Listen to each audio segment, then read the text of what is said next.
വിടാൻ വിടാൻ. Hello mister Madhavan Nair. കൊള്ളാം. ഓ, അപ്പൊ ഇത് തന്റെ പണിയായിരുന്നു അല്ലേ? എന്താ എനിക്ക് വേണ്ടത്? എന്തിനാ എന്നെ കൊണ്ടുവന്നേ? ഈ സർട്ടിഫിക്കറ്റ് ഓർമ്മയുണ്ടോ? എനിക്കറിയില്ല.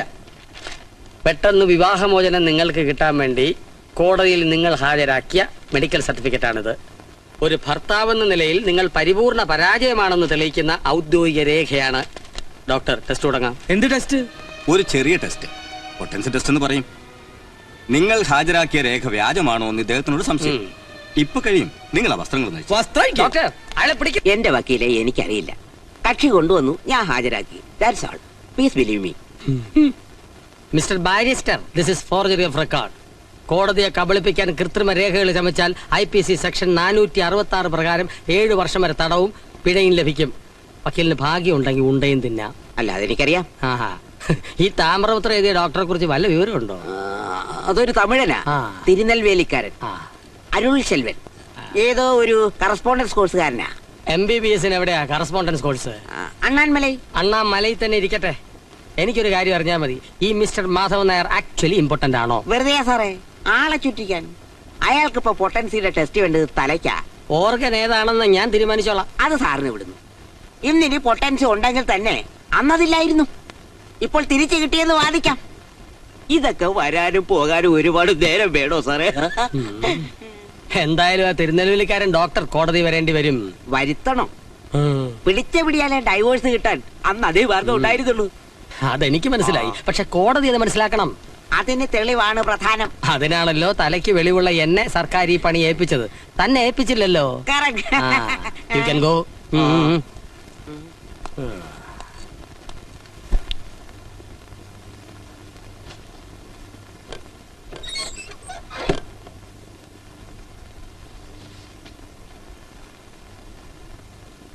മിണ്ടരുത്, ശബ്ദം ഉണ്ടാക്കരുത്.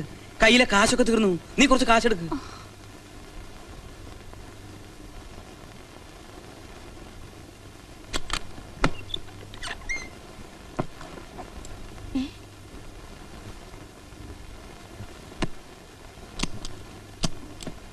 ഇത്രയും വേണോ? ഇത്രയും വേണ്ട. അല്ലെങ്കിൽ ഇരിക്കട്ടെ, ഇടയ്ക്കിടയ്ക്ക് കയറി വരാൻ പറ്റുമോ?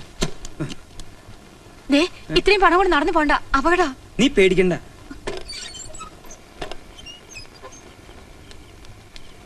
ഡോ, എന്നിട്ട് ഡോർ ഓർക്ക്.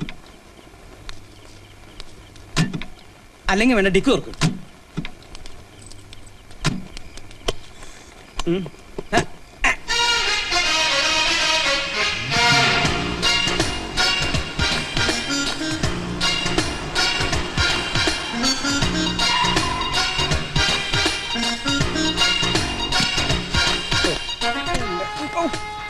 എങ്ങോട്ടാ ഡ്രൈവർ ഇത്ര സ്പീഡിൽ?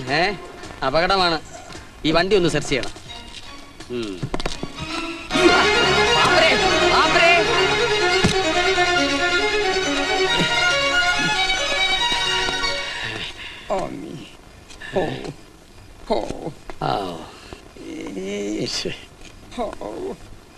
അയ്യോ, ഭിക്ഷക്കാരൻ എങ്ങോട്ട് പോയിയാണ്?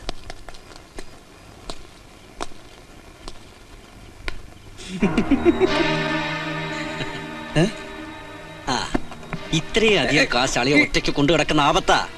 സോ താങ്ക് യു രമേശ. സോറി അളിയ.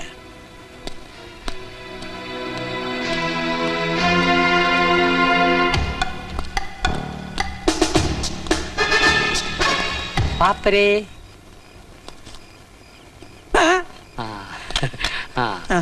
താനെതിരെ എന്നെ കണ്ടപ്പോ ഓടിയത്? ഒരു പാപ്പർക്ക് ഓടാനുള്ള അവകാശമില്ലേ? പാപ്പർക്ക് ഓടാം, പക്ഷെ കമ്മീഷനെ പുറകെ ഓടിക്കരുത്. താൻ ഇനി ഓടാനിരിക്കുന്നേ ഉള്ളൂ.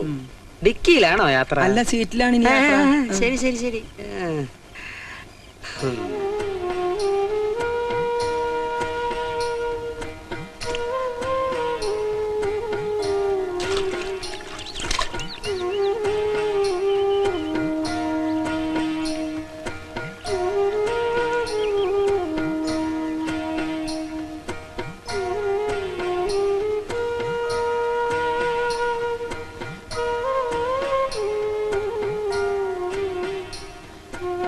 വല്ലാതെ വിശക്കുന്നു തിരുമേനി.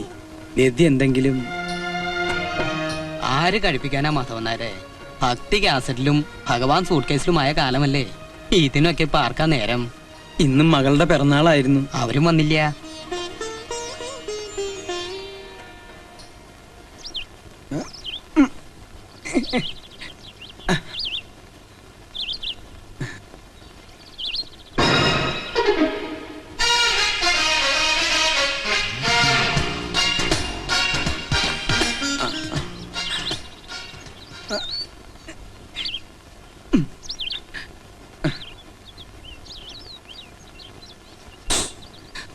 അയ്യോ ചേട്ടൻ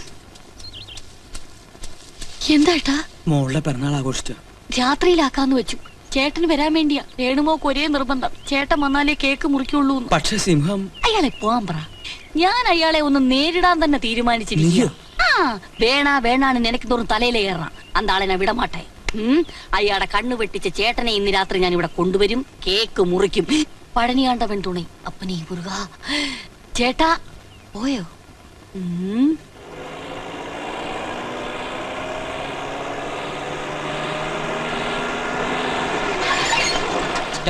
Stop the car. யாரது? சூசைட் கேஸா? எதற்காக என் வண்டி முன்னாடி நிற்க வேண்டும்? எட்டினில் Checking.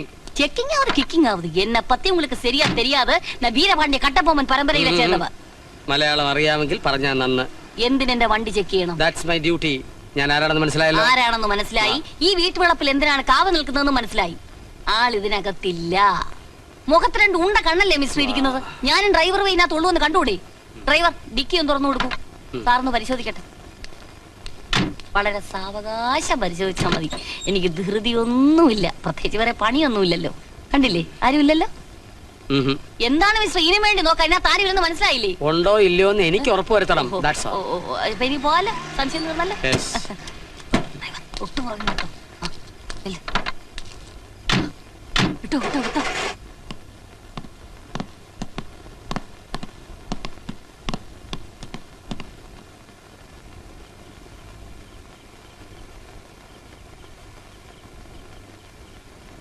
അച്ഛൻ എന്താ ഇത്രയും താമസിക്കുന്നേ? നീ വിഷമിക്കണ്ട, അച്ഛൻ വരും. ആന്റി കൊണ്ടുവരും. ചേച്ചി, അളിയ ഇനി വരികയില്ല. ആ സിംഹം വിഴിയും കാണും. സാരമില്ല, എന്നും അളിയനെ രേണുവല്ലേ കേക്ക് മുറിക്കുന്നത്. ഇന്നൊരു ചേഞ്ച് ആയിക്കോട്ടെ. സി കെ ആയിരുന്നു നമ്മുടെ ചീഫ് ഗസ്റ്റ്. സി കെ മുറിക്കട്ടെ. Happy birthday to U.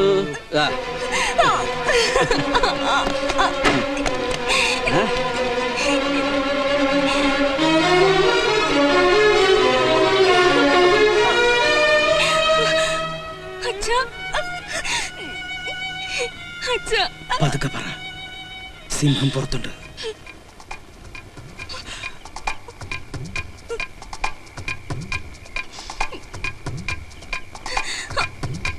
ഇതുമായി ബന്ധപ്പെട്ട റെക്കോർഡ്സ് ഒക്കെ എവിടെ? എല്ലാം ഉണ്ട് സർ. ആ, ഞാനത് വെരിഫൈ ചെയ്യട്ടെ.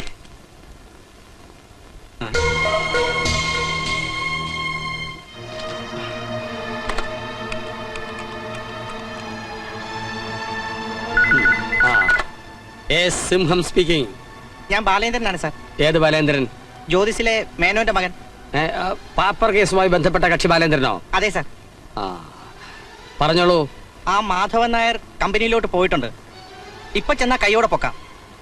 താമസിക്കല്ലേ, ആള് കൈവഴുതി പോവും. Thank you. ആൾമാറാട്ടക്കാരൻ ട്രൈങ് ടു ഫോൾ മീ. ഞാനൊരു വിട്ടിയാണെന്നാണ് വിചാരിച്ചത്. ഞാനിങ്ങനെ പറഞ്ഞല്ലോ. Phone call. ഈ സിംഹവനെ വെറുതെ വിടില്ല.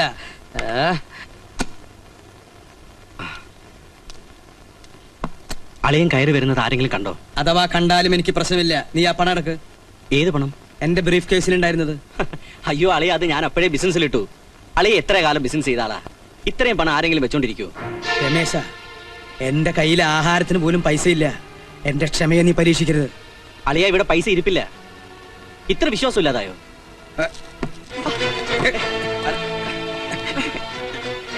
അളിയൻ എന്തായി കാണിക്കുന്നേ? കമ്പനിയുമായി അളിയന് ബന്ധമുണ്ട് സിംഹം പറഞ്ഞാൽ? മാനിടിഞ്ഞു വീഴൂ. നീ പെട്ടിന്ന് വിട്. അങ്ങോട്ട് നോക്ക്.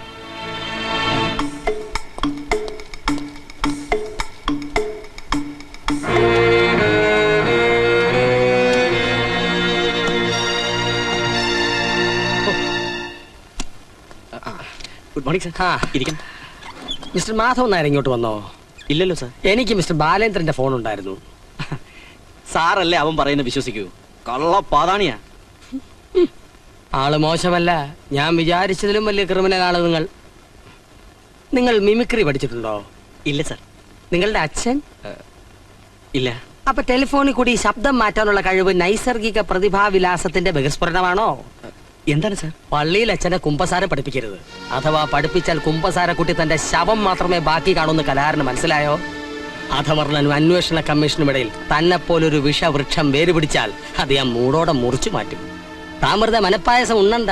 തനിക്കൊരു ചെല്ലി കാശ് പോലും കിട്ടില്ല. കിട്ടും ഒരു ഫസ്റ്റ് ക്ലാസ് ഇരുമ്പ് കൂട്. അണ്ടർസ്റ്റാൻഡ്?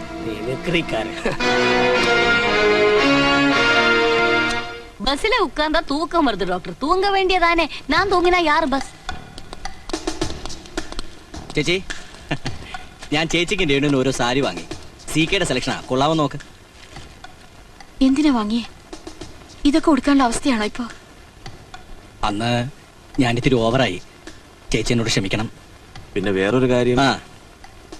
എന്താ രമേശ? നമ്മുടെ കണക്കുകൂട്ടലുകളൊക്കെ പിഴയ്ക്കാൻ പോവാ. അക്ഷരാർത്ഥത്തിൽ നമ്മൾ പാപ്പരായി തെരുവിലിറങ്ങും. എന്തു പറ്റി? നമ്മുടെ എല്ലാ സ്വത്തുക്കളും കണ്ടുകെട്ടി ബാലേന്ദ്രനും മറ്റുള്ള കടക്കാർക്കും വീതിച്ചു കൊടുക്കാൻ റിപ്പോർട്ട് എഴുതി കഴിഞ്ഞു. ഇന്ന് ആ കമ്മീഷണർ അതെന്റെ മുഖത്ത് നോക്കി പറഞ്ഞു, കഷ്ടപ്പെട്ടുണ്ടാക്കിയ സ്വത്തുക്കൾ നാട്ടുകാർ കൊണ്ടുപോകാതിരിക്കാനാ പാവം മാധവ് സാർ ഈ ത്യാഗമൊക്കെ സഹിക്കുന്നത്.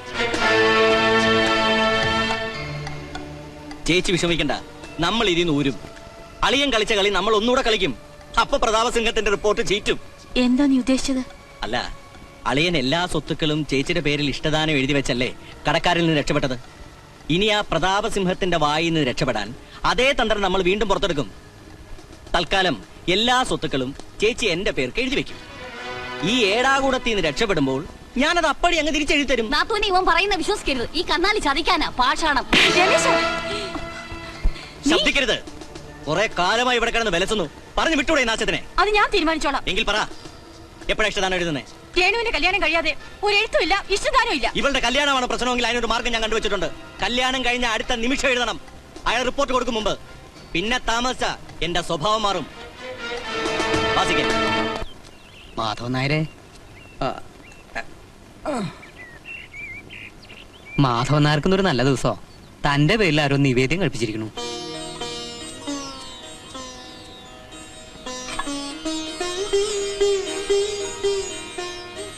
ചേട്ടാ, ചേട്ടാ, വീട്ടിലാകെ കുഴപ്പോ. രമേശിനെ കൊണ്ട് ഞങ്ങൾ പൊറുതി മുട്ടി. അവൻ എന്നെ കരണത്തടിച്ചു ചേട്ടാ. ഇപ്പൊ എല്ലാം തീരുമാനിക്കുന്ന അവന്. സ്വന്തം പേരിൽ സ്വത്തുക്കൾ എഴുതി വാങ്ങാൻ അവന്റെ ശ്രമം.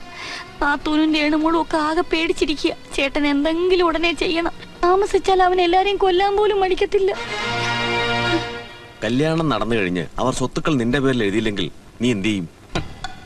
ഒന്നുകിൽ ഒരു കാർ ആക്സിഡന്റ്, അല്ലെങ്കിൽ ഒരു സൂയിസൈഡ്. അതിന്റെ മുനമ്പിൽ നിർത്തി എനിക്കത് ചെയ്യിക്കേണ്ടി വരും. അതിനു മുമ്പ് നിന്നെ ഞാൻ അഴിക്കകത്താക്കും. എടാ കാലമാടാ, എന്റെ സ്വത്തിന്റെ ഒരു തരി പോലും നിനക്ക് കിട്ടില്ല. എല്ലാ തെറ്റുകളും ഞാൻ കമ്മീഷനോട് തുറന്നു പറയും. തൂക്കുമരത്തിൽ കയറേണ്ടി വന്നാലും എനിക്ക് പ്രശ്നമില്ല. ഇപ്പൊ എന്റെ പ്രശ്നം നീയാ. നിന്റെ അധ്യായം ഇതോടെ ഞാൻ അടക്കി. സിംഹത്തിന് ഇപ്പൊ തന്നെ നിന്നെ കാര്യമായ സംശയമുണ്ട്. ഇയാളുടെ കുമ്പസാരം കൂടി ആവുമ്പോ നിന്റെ ജീവിതം തുറുങ്കിലാവും. കൊല്ലം എത്ര കിട്ടുമെന്ന് മാത്രമേ ഇനി അറിയേണ്ടതുള്ളൂ. അതിന് മാധവൻ നായർ സിംഹക്കൂട്ടിൽ എത്തിയിട്ട് വേണ്ടേ?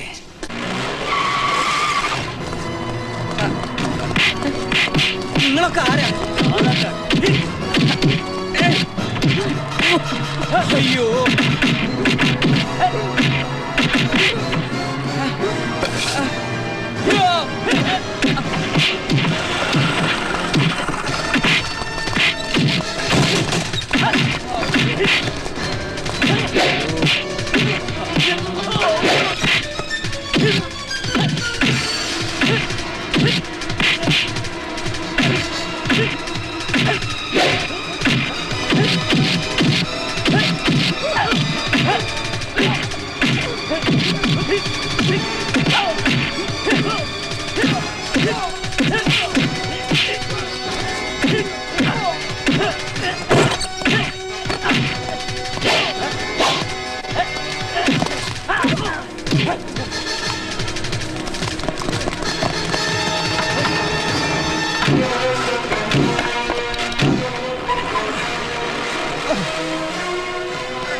തലയുടെ പരിക്ക് അല്പം സീരിയസ് ആ.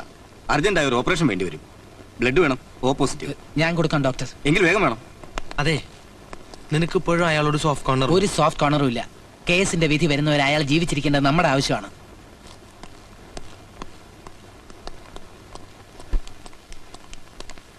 ആ എന്താ മാഡം, അസുഖം വല്ലതുണ്ടോ? ഇല്ല പിന്നെ ബന്ധുക്കൾ ആരെങ്കിലും ഇവിടെ കിടപ്പുണ്ടോ? ഇല്ല, പിന്നെ എന്തിനാ ഇവിടെ വന്ന്? വെറുതെ വന്നതാ. No no no, be careful. പാർക്കിലും ബീച്ചിലും ഒക്കെ പോകുന്ന പോലെ വെറുതെ ടൈം പാസിന് ആശുപത്രിയിൽ വരാൻ പാടില്ല. പോരെങ്കിലും ഇത് വൈറൽ ഇൻഫെക്ഷന്റെ കാലഘട്ടമാണ്. ജീവിതത്തിൽ ഇതൊക്കെ ഒരിക്കലേ വരൂ, വന്നാ പിന്നെ പോവുകയുമില്ല. സത്യം പറയൂ, വേണ്ടപ്പെട്ടവരാരെങ്കിലും ഇവിടെ ചികിത്സയിലുണ്ടോ? ഇല്ല, ഉണ്ട് ഉണ്ട്.